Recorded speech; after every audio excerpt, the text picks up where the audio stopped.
Okay. Hey. Hi. How are you today? Oh, I mean, pretty great. Excellent. Yes, you can't beat the view. Pretty great. The sun's just poking through. We've got a little breeze.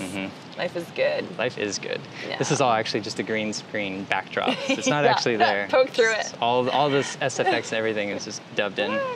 So, welcome to Through the Looking Glass. Thanks for having me. You're welcome. Stoked to be here. This channel is just designed to give other people a wonderful little perspective, my own life and what I like, what I think is cool, what I think is hot, and what I think that everyone else in the world could possibly use a little bit more of. Because I'm in this little snow globe of a place in the jungle where I'm able to think about these things.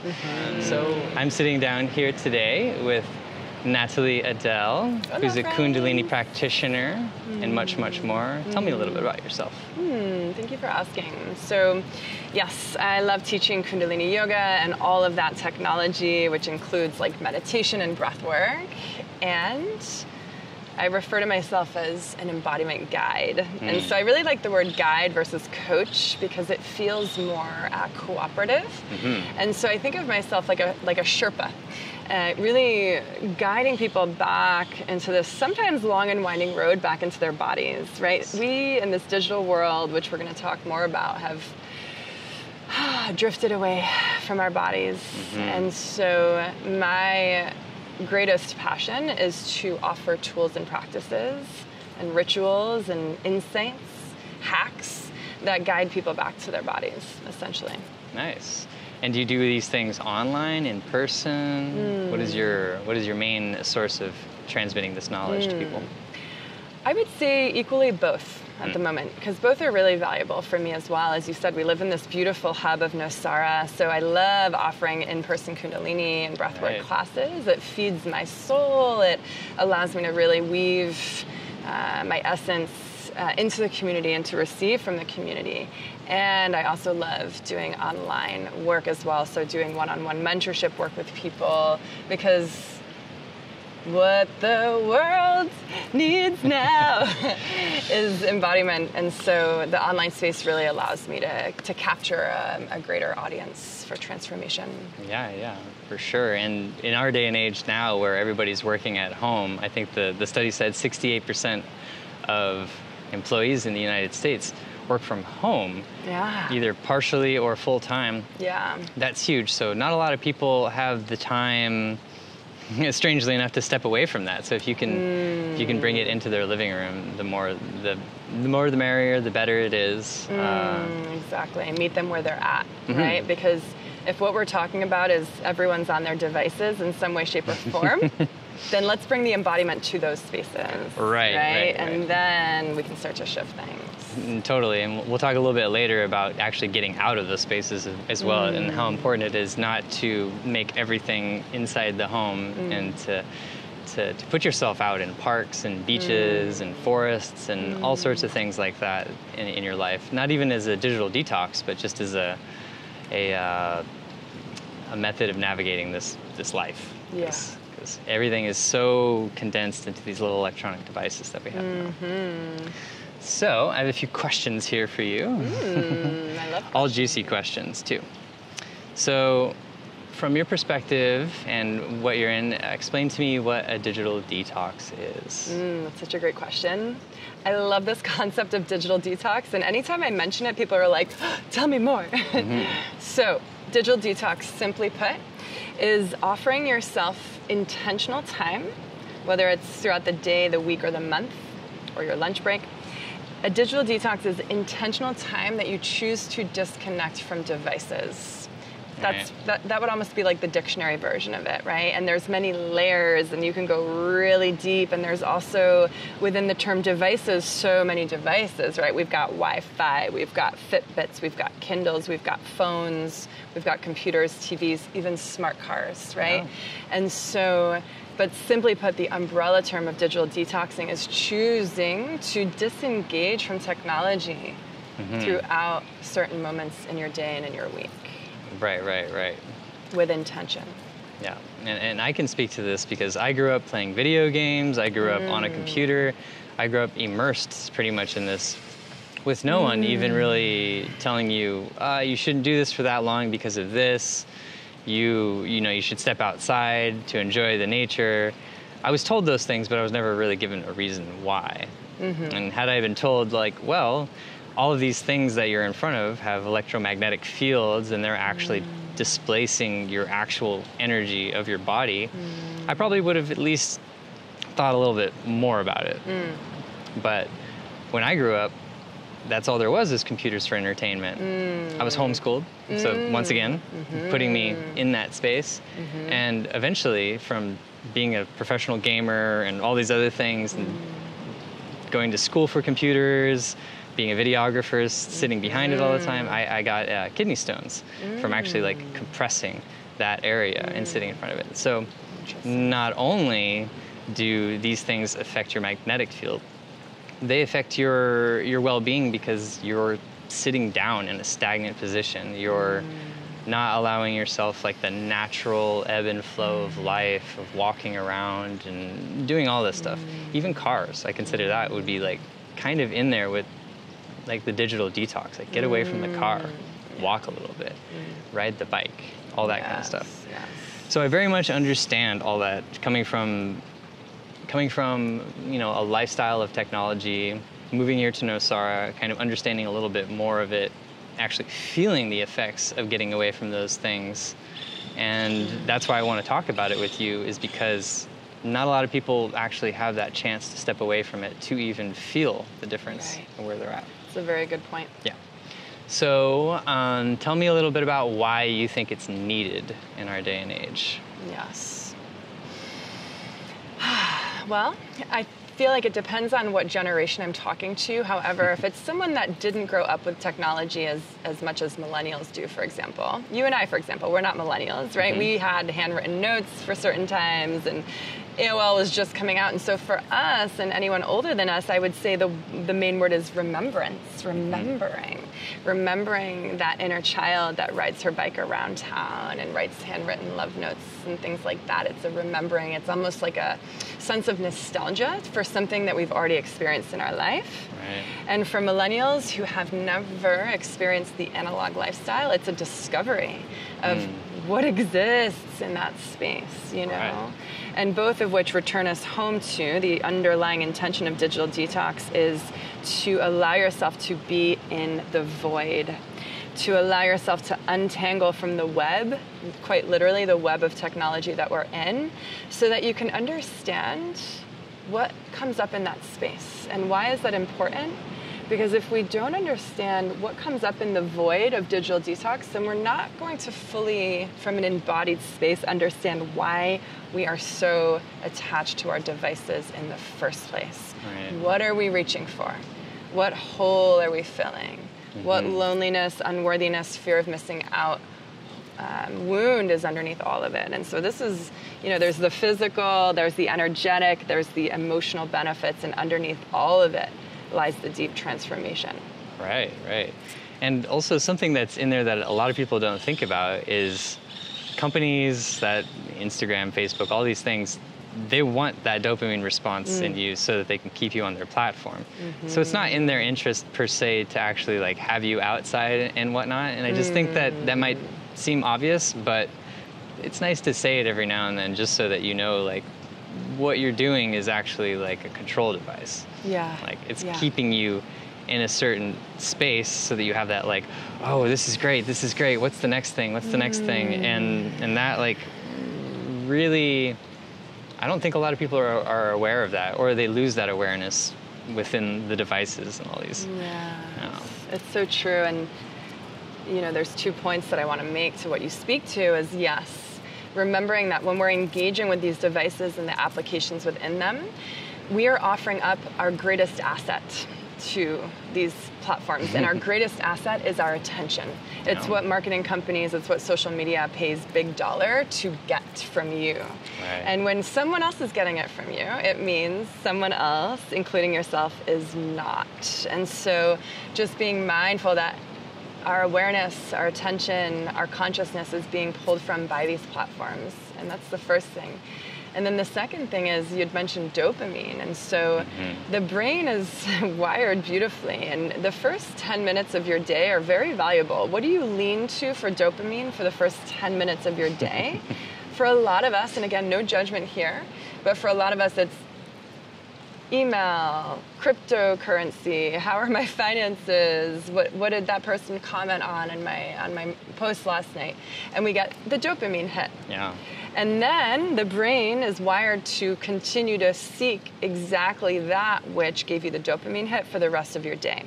So let's say you reach to Instagram and you get the dopamine hit. For the rest of your day, your brain's going to be like, where's Instagram? Where's Instagram? Where's Instagram? Do I have likes? What's happening? Did someone message me? Maybe I should check. What's my stories? All these things. Versus if you get your dopamine hit from a cold shower or breath of fire, your brain's like, the rest of the day, it's like, where's the cold shower? Where's the breath of fire? Right. And so we can see it sets you up for success, for having more of a chance to lean into the things that are organic and natural, your own technology, for those dopamine hits.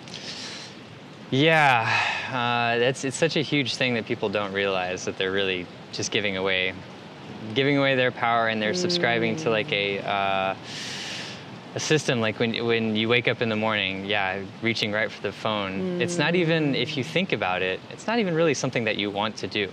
Not if you really think about it. It's been something that's been trained into you, indoctrinated into you, and other people are saying that you need to do it. Like, I have a friend, I won't say his name because it's like, I've been hounding on him for years.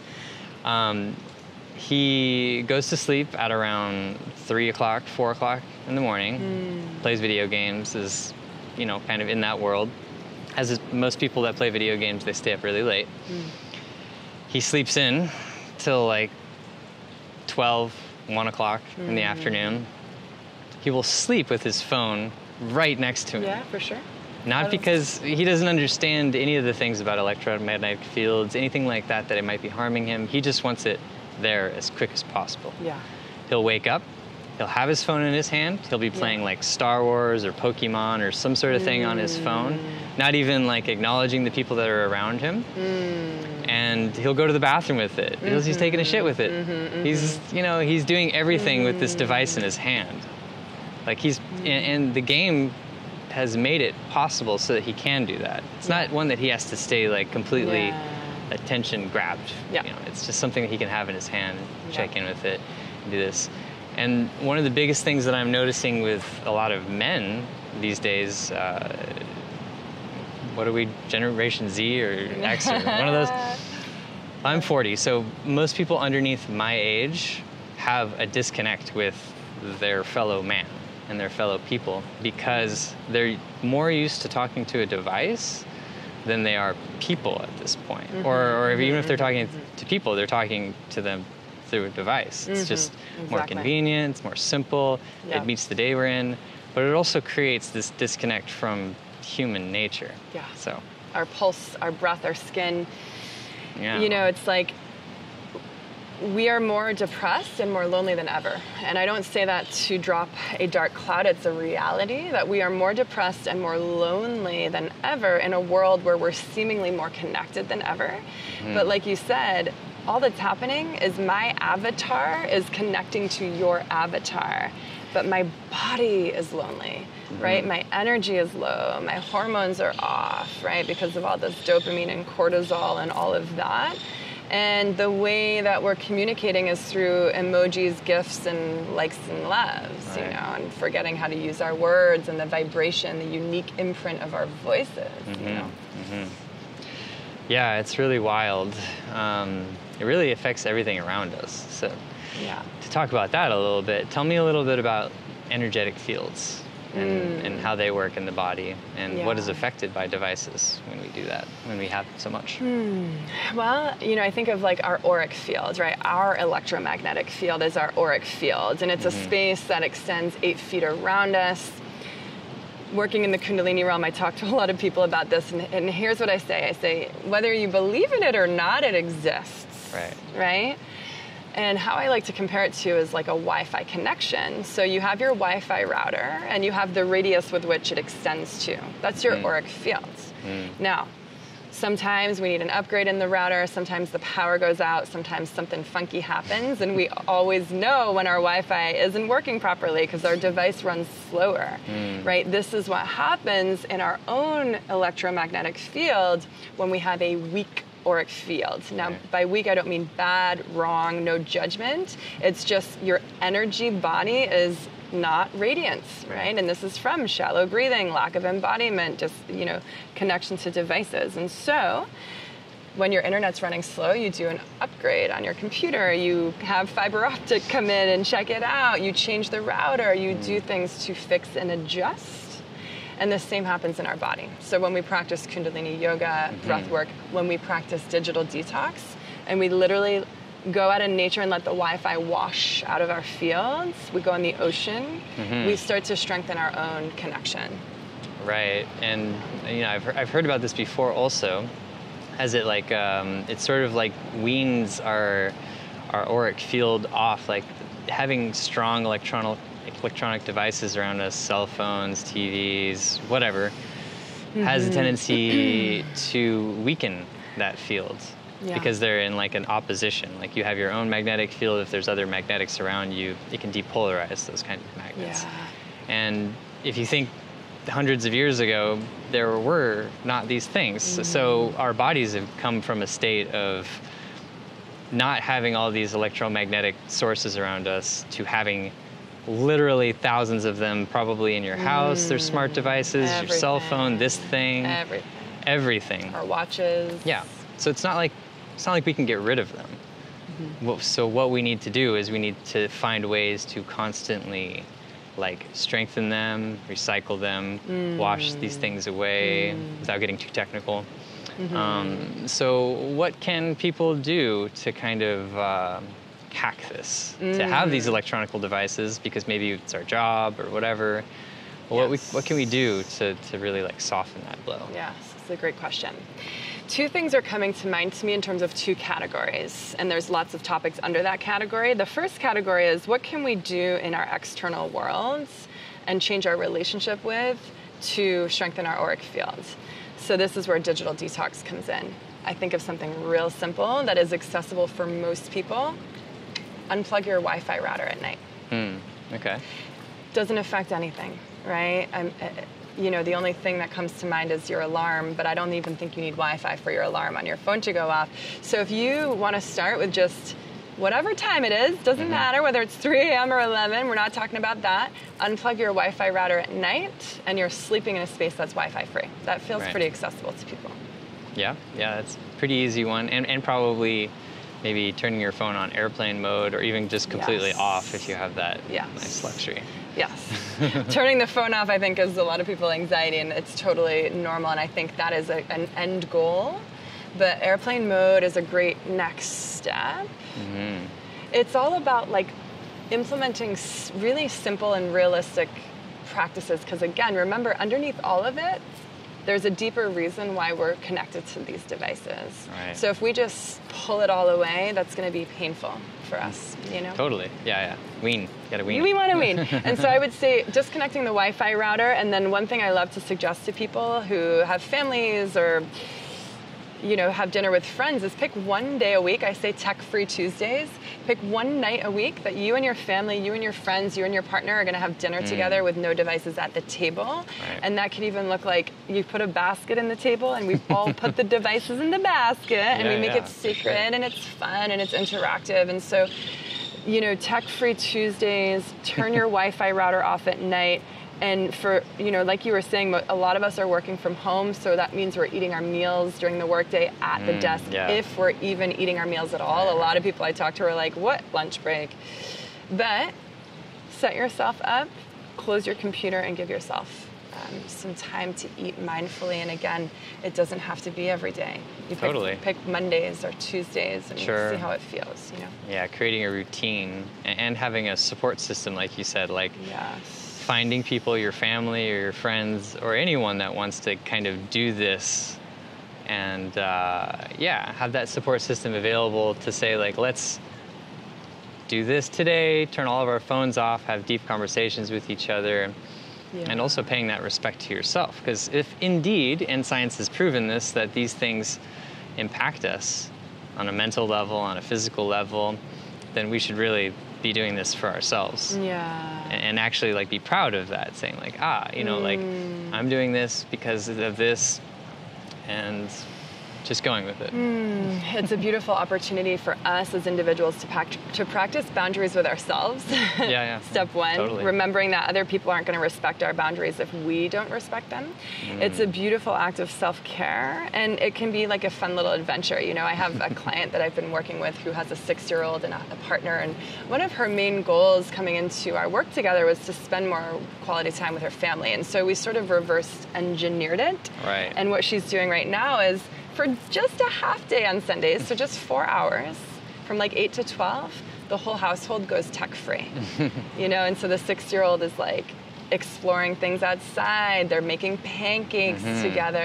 They're reading the newspaper. I don't know, whatever is exciting for them. Totally. And then with intention, later on that day, they decide to get back on technology from a grounded space, from a present space. They enjoy a movie, you know, things like that. Yeah, totally. And that's amazing. And that it's definitely that support system piece, because a lot of people are kind of, they don't have that. All their friends are playing video games. They might even feel ostracized if they're deciding, oh, if I'm going to turn my device off, I don't know what I'm going to miss. So it's definitely that's a great point. Yeah, it's definitely practicing that I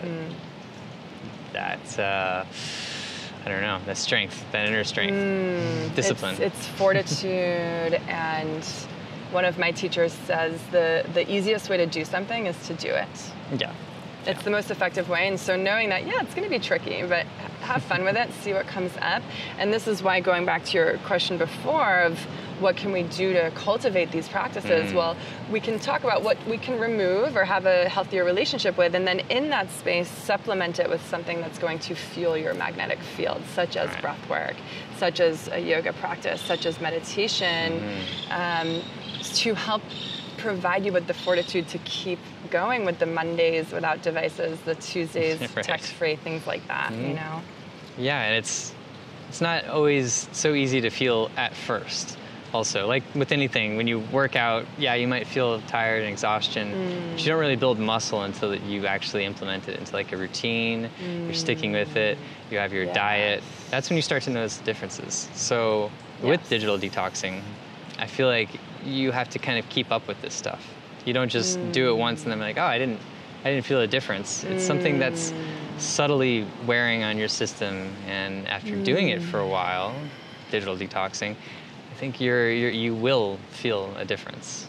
Yeah, that's a great point, and I think it's really helpful for listeners to know is that there's going to be a point where the excuses start to come up. It's going to be challenging. The moms are going to say, what about my babysitter? What about my kids? The bosses are going to say, what about my company? You know, the CEOs are going to say, like, I can't be unavailable. Like, the partners are going to say, I can't be unavailable to my partner. We're going to find 1,000,001 reasons why we can't be unavailable. Right. And again, that's something to sit with and look at and find something that works for you. So again, for those of you who have kids, it may not be realistic for you to shut your phone off all the time, but you could certainly get your kids involved and bring them into nature. You could certainly unplug your Wi-Fi router, you know, in the evening and see how that feels, you know. Right. So there's always workarounds. Totally. And you had mentioned that, you know, you're an embodiment guide. So I think one thing that seems to be very popular right now in this day and age is everyone has the knowledge and the ability to share it, because of all these digital devices and whatnot. So if you find yourself in these spaces where you don't really know what you want so much, then you can reach out to a guide, or you can reach out to a coach, and you can say, I need guidance in this. I need to figure out like how to actually navigate this space, because it seems impossible to me. And that's what brings me to like retreats and things like that. How useful do you think that retreats are in bringing people out of this space? Like, what does it give people? Ooh, I like this question. Almost like a digital detox themed retreat or something like this. Sure. Or, I think, you know, it leads into what you were talking about of support, especially if we're going, you know, retreats are oftentimes in very curated, well thought out locations, right? Abundant in nature, healthy food, let's say here, blue zone diet, you know, it's like, It's so much easier to disconnect from devices when you're on a retreat, and Truly. there's facilitation, there's embodiment practices, there's sharing circles and things like that. And so a retreat could be a really great opportunity to just kind of kickstart some things for you, you know, like, and again, you can invite like a friend or a sister, brother, partner to come on, a parent to come on their retreat with you. And I think it's a really great way to kickstart it, to really immerse yourself in how it feels to be embodied, and then to bring that home with you and integrate it. That's the really vital part, is the integration in a way that's realistic for your lifestyle and sustainable. Yeah, because we live in Nosara, and a lot of times I see people come from New York, LA, all these, like, big cities, and they don't know exactly what they're looking for, but then they get here and they start to, like, day 4 and 5, they start to really feel this difference in their clarity of thought, in like their passion starts coming online. They start to get out of like a repetition or a grind of something. They start leaving their cell phones home. They start, you know, just kind of like asking questions more about like what there is in life to enjoy other than what is presented to you through one of these devices or TV or whatever means of forceful induction electronics have in your body. It's like it brings, I had a session with a woman yesterday, and she said, I know there's something more. I don't know what it is, but I know there's something more. And I'm like, yes. When we've been operating from our head brain, that space of logic, analysis, worrying, which is where we operate from when we're on a device, the magic isn't infused into our life. When we start to drop into the head brain and the gut brain through embodiment practices, through breath work, through mindfulness and meditation, that whole, I think there's something more, starts to reveal itself to us. And that's where true fulfillment lives. That's where truth lives, right? Because when we're disconnected from our bodies, the truth doesn't really have a home to live in, and it's what I refer to as being spiritually homeless. When we're disconnected from our bodies, our soul's like, where do I anchor it into? And so just trusting that with time, patience, dedication, cultivation of these practices, deeper insight will come for truth, purpose, joy, and simply remembering how beautiful the day-to-day is, you know? Yeah, so I think the key takeaways of the digital detox is to connect with yourself through spiritual practices or physical practices away from the device. You turn off the devices at nighttime, be it a Wi-Fi or cell phones or anything like that. Have a support network or create one where you can get your family, your friends involved with it, and you can give yourself that time to feel what it's like to have a digital detox, and to maybe kickstart it, go into like a retreat program, find a mentor, find a guide who can help you, and these sort of things to really give you the rounded tools to be able to deal with this. That's such a good point. And another point I'd love to add too is to remember the why. You know, like, why do I want a digital detox? Why is it important for me to disconnect from devices? But why does it matter? Yes. And it's going to be different for everyone, but I would say mostly what I see in my work in terms of people's why are things such as, I want to be more present with my son, right? I want to feel joy when I open my eyes and not anxiety first thing in the morning. I want to play, right? Play exists in this space. I want to feel like I'm not just waking up, getting coffee, going to work, checking emails, coming home, doing the things. So this sense of adventure and variety and fulfillment. And a big, big, big one, if not the biggest one, is connection. Yes. You know, so really thinking of your why, maybe putting it on a Post-it and returning back to that every single time you say no to a device. Say no to the device, yes. Yeah, it's really that discipline. And I think as humans, we've also kind of lost a lot of that because things have become so convenient to us. You walk into a store, everything's there. You go to Amazon, you can order just about everything to you. So we've become very dependent on these conveniences and lost sight of that. Sometimes we need to just like step out of the box and do something that doesn't make sense. Like, like go on an adventure, turn your phone off, try these things, try them just more than once also, so you can feel how they sink in over like 3 or 4 days of like, try an entire day of not looking at your cell phone. You'll find that you have far less clutter going on in your head, and whatever you want to focus your attention on, you can actually have that focus. Yeah. So.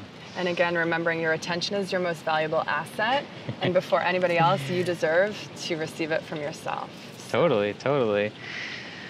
Well, I think we've went over like a bunch of topics, a bunch of little observances and realizations that people may or may not have in the space that they're in, and some possible tools that people can do in their daily lives, just turning things off and thinking differently. Yeah.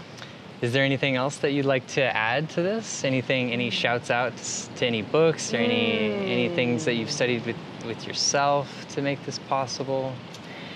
I would say for me, there's never been like a resource that I look to of like how to digital detox. For me, it's been just my own experimentation with what works for me in my life at this moment. So I feel like the final tip I'd like to share is like get creative with it, and let us know too. Like drop a comment and let us know how you digital detox. It was a grasshopper. Big one too. You know, there's so many ways that you can untangle from tech, and there's so many different experiences that you can have. And so I'm always open to hearing what other people have to share. Right. And you know, a book that's coming to mind is The Power of Now by Eckhart Tolle. Like, because ultimately all of it is returning to the moment, right? And why is that valuable? And that's a beautiful book to help add some insight there. Cool. Yeah.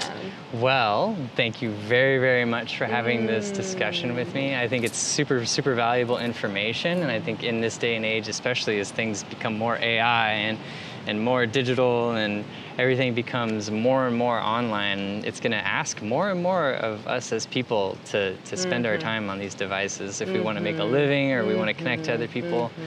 So having just this knowledge and maybe just a few tips and tools along the way is really, really useful and really valuable. Yeah, so absolutely. Thank you very, very much. Ryan.